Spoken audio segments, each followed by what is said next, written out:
Well, I think principally we were looking for what we considered best practice in the industry. And it's well recognised that the NEC3 is a procurement approach that does deliver good outcomes across the sector.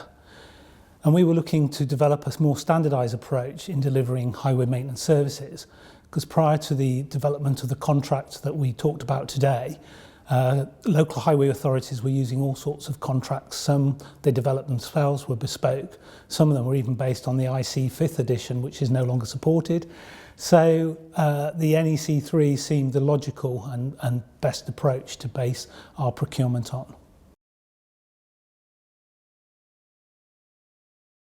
I do work internationally for Mouchel, and I've been out to the Middle East, and I'm about to go to New Zealand in about 4 weeks' time. And I'm giving a presentation on procurement, and I will be talking about the work that we've done through HMEP in developing the NEC3 contract as our core for our contract suite of documents. And in New Zealand, they have an equivalent program called the Roading Efficiency Program. And New Zealand is, albeit it's a small country, does have a lot of local highway authority. It's probably about 70. So it's quite fragmented, and they are looking for more standardisation in procurement. So being able to go and talk to them about the work we've done in the UK is going to be quite exciting, and hopefully they'll be looking at that approach with interest.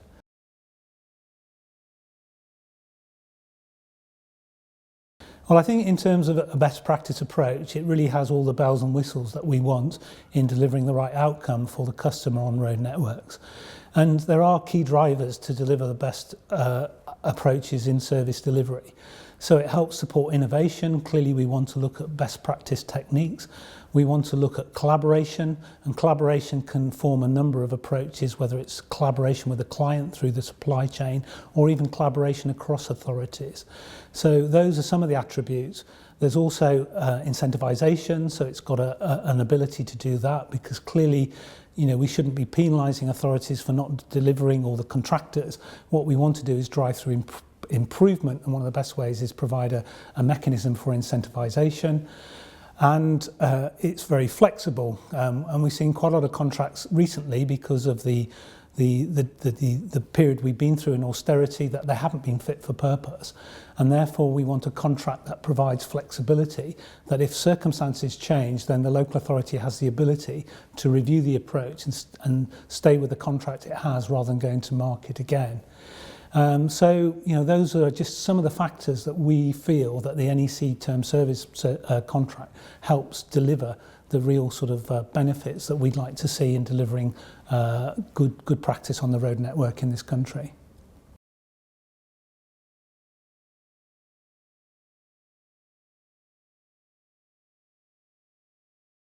I think inevitably there's a mixed economy in terms of what you need for the skill base. So there will be people that need very detailed knowledge who will be actually helping write the contract and perhaps be one of the key managers overseeing the contract.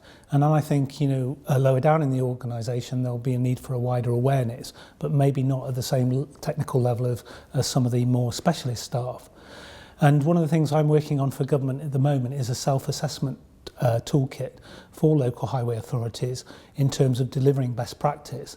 And this is going to be quite important for local highway authorities because it's going to be incentivised. So the authorities that aren't delivering some of this good practice may lose out on some of the funding. And part of this process is looking at delivery models. And one of the things I'm quite keen to do is to promote good capability and skills. So we're looking at a type of maturity assessment for authorities in terms of how their skills might be measured, and having accredited training will be a really important element of that thinking, in my view.